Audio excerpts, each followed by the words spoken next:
Well, I've been looking forward to this day for a long time. It's been way overdue for us to have my good friend in the studio with us, Rabbi David Zaslow from Ashland. And I consider him a dear friend. We go way back. I think we met, had to be back about 83. It was. And friends ever since. And I'm just really honored to have him. He's authored a book that's just out. It's called Jesus, the First Century Rabbi. And you may want to check this book out. I understand it's available at Amazon, Barnes & Noble, online at christianbooks.com. You may want to go to Evangel or Christian Discount Books in Jacksonville and order it because it's just out. And I think you'll find this to be a fascinating read. Well, David, nice to see you, my friend. Thank you, Perry. It's great to be here. Really great to be here. You look great. You look great. Yeah. Well, I'm trying to look like you when I get 29. Grow your beard. Well, what made you decide to do this? I mean, you kind of went right at the heart of the issue, didn't you? I try to because, over the decades, you and I have discussed the sad separation between church and synagogue and the misunderstandings between Judaism and Christianity. And I'm always getting questions from Christian friends, well-meaning Christian friends that are a little bit naive about Judaism. And then I get questions from Jewish people, from my own congregants, that are very naive about Christianity. And what I wanted to do is lessen the surface tension between our two faiths. Okay. I'm not trying to say it's the same religion. It's uniquely different religions with uniquely different callings from God, uniquely different covenants, but both aimed at the same goal, is making this world a better place. And so to lessen the surface tension, I needed to answer questions to both Jews and Christians about what our faith is supposed to do. Is it a stretch for you within the confines of your belief system and those that you traffic with to call Jesus a rabbi? Absolutely not. The term rabbi in Jesus' day was not an ordination process through a seminary. That didn't come till the 2nd century or so, or after the destruction of the temple in 70 AD. But the word rabbi meant teacher, and his name was, his title would have been rabbi as a polite term of somebody who's a teacher. And Jesus, of course, his name in Hebrew would be Yehoshua or Yeshua, which means, would it be translated into English as Joshua. And his mother Mary was actually Miriam. So they were a very, very Jewish family. And so it's not a stretch at all to call him Rabbi Joshua, or Rabbi Yehoshua, or Rabbi Jesus. All right, so who did you write the book for? Something that's a great question. I wrote this in the introduction. I wasn't sure who to write it for. I was sort of writing it for God and saying, God, you deliver to who needs to read this book. My focus really, seriously, was Christians and Jews primarily, but secular scholars, non-Christians, non-Jews, who are interested in the historical Jesus. That's the key in the book, is the distinction between the theological Jesus of the church and the Jesus of history. Did you learn anything writing this book? I learned an enormous amount. Okay. Such as? Well, I think I had for too long a defensive position that... From a Jewish perspective. From a Jewish perspective. Right. A defensive position that Christianity was the branch, speaking to the root, but sometimes not even knowing it had a root in natural Israel, in the olive tree of Israel. And I think I was taking a position of how much Judaism has given to Christianity. You know what I really learned from the book? Is also how much Christianity has given to Judaism. That there's been an exchange of theological concepts, that with each other we've strengthened each other. And many times theologians in both faiths do not acknowledge that, they do not do attribution of what they gained from each other. It would seem to me, David, that Christians have a tendency to culturalize Jesus to the modern day. And I see how that could be easily done. Sure. But at the cost of his Judaism and of his roots, so to speak, his Jewish roots. And so, did you see that in researching this? Very much so. In fact, that is the primary focus of the book, is to restore the historic Jesus. The historic Jesus who celebrated Hanukkah, who actually didn't celebrate Christmas. Okay, keep going. the historic Jesus who lived as a Jew, his whole life as a religious Jew, not apart from Judaism, but a part of Judaism. And so there's too many misunderstandings within the church that somehow he was the first Methodist or the first Presbyterian, rather than realizing that he was a religious Jew, part of a heritage of many other rabbis who were also trying to do a reformation, so to speak, within Judaism to reform the So what do you Judaism. want Christians to get out of this? I mean, Just simply that he really was Jewish and that their roots, the Christian roots, are in Judaism. If they want to learn about congregational worship and the liturgy in the church, whether it's a liturgical church or non-liturgical church, come back to the root and study Judaism. okay, because out of that comes multiple arguments, as Of you can course. imagine. One is the history of the church, even as the liturgy is put together by various faiths. I think you will see from how you worship, there's even carryovers from that in your liturgy to the Catholics, to the Orthodox. I mean, you see all of that, and Jesus is kind of in the mix of that. But I think the average evangelical kind of doesn't bring that history forward. Absolutely not. And that's the goal of the book, is that the theological Jesus belongs to the church. The historic Jesus belongs to the world. Understanding who he was as a Jewish man puts history back in context. So when the Passion story is being told on Good Friday, it's being told in its proper historic context, that Jesus was one of many rabbis trying to do a reformation within Judaism, and that small band of Jews that were against Jesus' teachings were also against the other rabbis as well. So once you bring that into context, then the history of anti-Semitism starts to dissipate, and the surface tension between our faiths can lessen, and we can begin having really good dialogue, even where we disagree. I can see where the Christian faith would say you didn't go far enough, and where the Jewish faith would say you went too far. You know something? That's exactly the dilemma that I hope the book will raise. I hope the dialogue will come within my community, the Jewish community, say you've gone too far. And I'm saying to the Jewish community, all I've done is try to bring Jesus back as a historic figure, as a rabbi, as a rebbe, as a teacher, as a native son of ancient Judea. Now, to a Christian, they'll say to me, you're not going far enough. That's not enough. He can never just be a great rabbi. And I'll say to the Christian, you're right. For you, he needs to be the Son of God, who is the incarnation of God, who died and was resurrected for your sins. That's the theological basis of Christianity.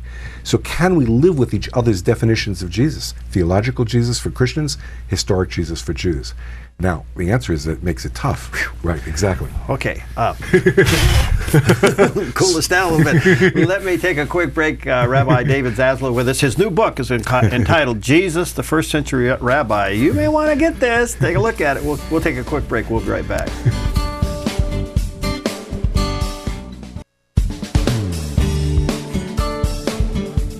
Okay, we're back, and my special guest today is Rabbi David Zaslow and his new book, just out. I mean, this is hot off the press, and it's a hot book. Jesus, First Century Rabbi. And let me encourage you to check it out. You can probably check it out at Amazon, Barnes & Noble, ChristianBooks.com, and you may want to go to Evangel or Christian Discount Books and order it and ask them to get you a copy. Just Out by David Zaslow. By the way, the name of your synagogue in Ashland is? Havurah Synagogue. Okay, Havurah Synagogue in Ashland. And you got a website? I do, yeah, rabbidavidzaslow.com. Pretty simple. Yeah. Okay. All right. Fascinating discussion, and he and I have been friends for years, and I really love this man. At what point? I mean, you're bringing Jesus further than the Jews want you to bring him. You're not bringing him far enough as the Christians want you to bring him. So I get that point.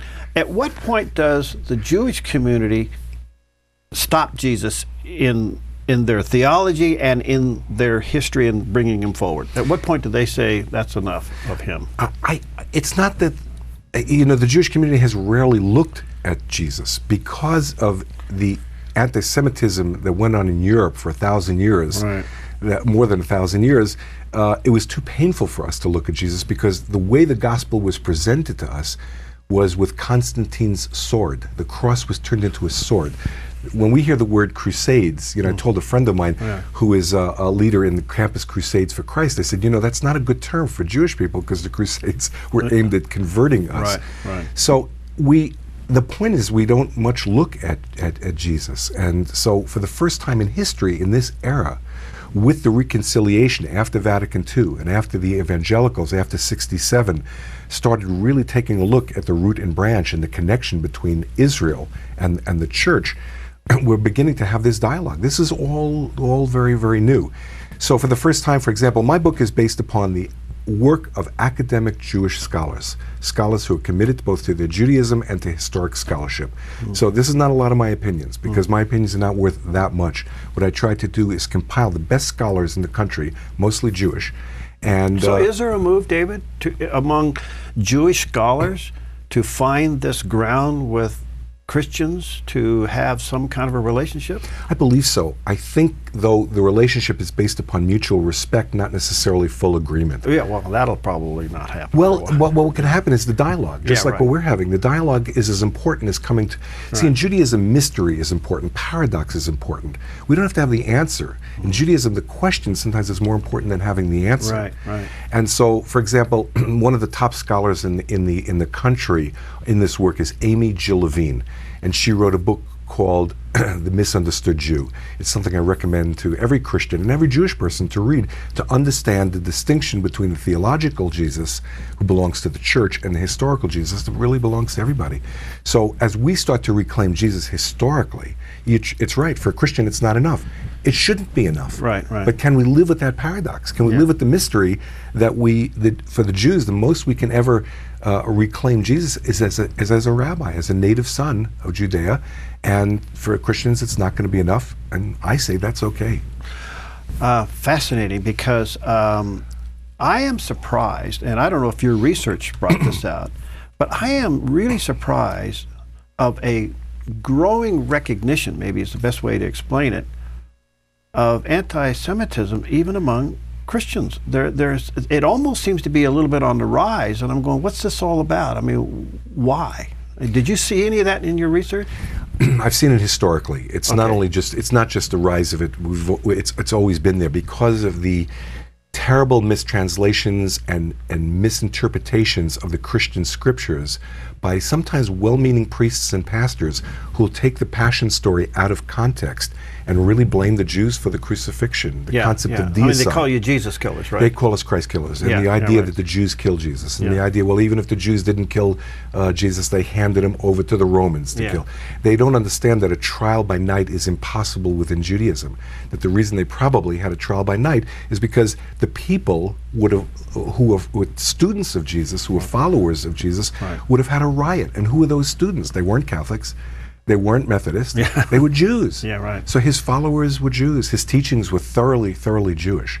And once that history becomes reclaimed, then terms that you read in the Christian scriptures, the Jews said to Pilate, his blood be upon us and our children, become impossible to live with. In other words, the Jews, meaning all the Jews, or just 40 Jews, or 20 Jews. And so Christianity needs to take a look at that. Do you think any of the words of Jesus as found in the Gospels are acceptable by Jews? That's a great question in the book. What I've tried to do is to actually show that everything that's in red letters in the Christian scriptures is rooted within Judaism. That I took the entire Our Father prayer, the entire Beatitudes, and I've redacted them or brought them back to their Jewish roots. That when he spoke the Sermon on the Mount, the Jews went, wow, we get it. In other words, it was so natural to the Jewish people to hear his words. It wasn't revolutionary teaching. It was a revolutionary presentation of Jewish teachings. He was very rooted. He had colleagues who were Jewish who when are not necessarily written about in the Christian scriptures. He had teachers before him. The Golden Rule was actually taught by Hillel in the generation just preceding Jesus. So everything Jesus was teaching was rooted in Jewish thought. And that's what I bring back in the book. Okay, so you're bringing those forward. Do you think they'll be accepted? I think they will be accepted because it's not me bringing them forward. You know, it's really top-notch Christian and Jewish scholars who are in great academies who are serious about their Christianity and serious about their Judaism, saying, yeah, he really said this. Dr. Brad Young will confirm this. Dr. David Flusser will confirm this. Dr. Amy Jill Levine will confirm this, that these were actually his teachings and actually rooted in Judaism. So are you in trouble with colleagues of trying to bring Jesus, Rabbi Jesus, a little higher up in recognition? Well, I mean, you can't ignore his words, can you? You know, we haven't had major reviews yet. Okay. But we'll see what's going to happen. I'm not concerned in a bad way. I want the dialogue between evangelical Christians, mainstream Christians, traditional Jews, Jews of all brands, Christians of all brands, to have this dialogue together. So am I in trouble yet? Not yet, but we'll see what's going to happen. There is many factions in Judaism as there is in Christianity, and I think we don't see that. We see you, Right. no matter what your factions are, there is this tradition that you hold together no matter what. At the end of the day, you got each other's backside. Well, we do. We're a small religion. Look, there's only 14 million Jews in the world, 2 billion Christians in the world.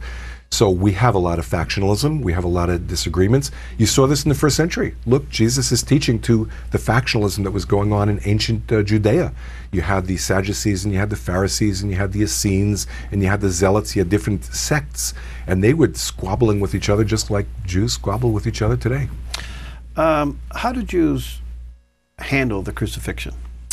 Well, we see the suffering of Jesus in its historic context. When I say we, I should be careful. Yeah. Many Jews who study Okay. first century All right. see that his crucifixion in its full historic context.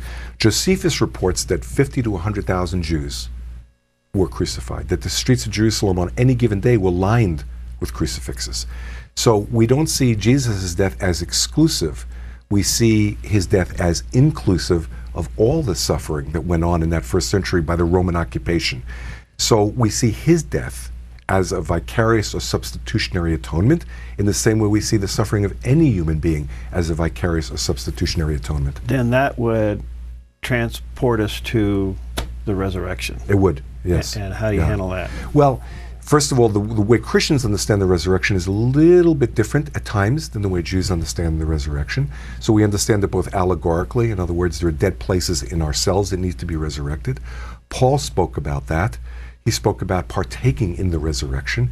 And certainly the idea of the resurrection, we call it Michayei Hametim, the rising of life coming out of death, is certainly a very, very Jewish concept. Mediation is a Jewish concept. Even the concept of Trinity is a Jewish concept. When you see the roots of Christianity in Judaism, then suddenly we don't necessarily agree totally on all theological issues, but the surface tension is lessened. And just like you and I, we have a good friendship and a good relationship, and we can even agree to disagree, and it doesn't bother our friendship at all. I'm just curious, how do you explain the Trinity? Well, in Judaism we have an idea of God, Torah, and Israel. And we have a great book called the Zohar that says those three are all one. So the idea of God is like the Father. Torah is kind of like this, the intermediary, the logo, what's called by in the book of John. So we don't think of a Trinity in the same sense as Christians do, but we have sort of a triad of God, Torah, and Israel. On Saturday morning, on a Sabbath, if you come to a synagogue, you'll see when the Torah is taken out, the congregation rises. And when it's brought around the community, we touch it and give it a kiss. We revere, we go to God through the Torah. Fascinating. The book is entitled Jesus, the First Century Rabbi, by Rabbi David Zaslow, and it's just now out. Check it out at Amazon, Barnes & Noble, ChristianBooks.com, and maybe the local Christian bookstore just may want to ask them to order it. It's put out by Paraclete Press when you're ordering it. All right, I only got about a minute and a half left. You say in the book that Judaism and Christianity need each other. Explain that. I believe so. You know, one covenant in Judaism does not replace another covenant. You have a covenant in Eden, you have a covenant of Noah, you have a covenant of King David, of the Mosaic covenant. They don't replace each other, they connect and add on to each other, like in legal terms, a codicil. So the idea that the New Testament, the New Covenant, replaces the Old Covenant, I think is incorrect. I think that God has a specific purpose for the church, and God has an ongoing eternal covenant and a specific purpose for Judaism. And that we each have our roles. And God says to Judaism, you do this, be an or hagoyim, be a light unto the nations. And to Christianity, you bring this good news to the whole world. So Judaism is meant to be a small religion. Christianity is meant to be a large, broad religion. And in that way, we need each other. We learn from each other. And if you take a look at history, we've learned more from each other than either religion acknowledges. I think it's time to acknowledge that and to thank each other. That's beautifully said. The other part of that is that you're openly acknowledging the New Testament. Absolutely. The Christian scriptures are really an extension of the Jewish scriptures. Now, I don't necessarily use the word New Are Testament. you in trouble for saying that? No, not at all. Okay. I love the Okay. term Elder Testament and Younger Testament. Okay. That's what my Rabbi Zalman Schachter Shalomi uses. And Really? it lessens the tension. Old Testament, New Testament is a little pejorative. Yeah. Elder Testament, Younger Testament, it kind of makes us laugh, and we need to laugh a little more. All right, Rabbi David Zaslav, thank you, buddy. It's good Thank to see you. you. It's great to see you, And, too. I love you. God bless you. Thank you. And shalom, I guess we say here. Yeah. And it's called Jesus, the First Century Rabbi. Check it out, put out by Paraclete Press. Order one today, and then write him a review. Send him a little Please review do, on that. yes. Okay. DavidZaslav.com. All right, we'll see you next time. Thank you.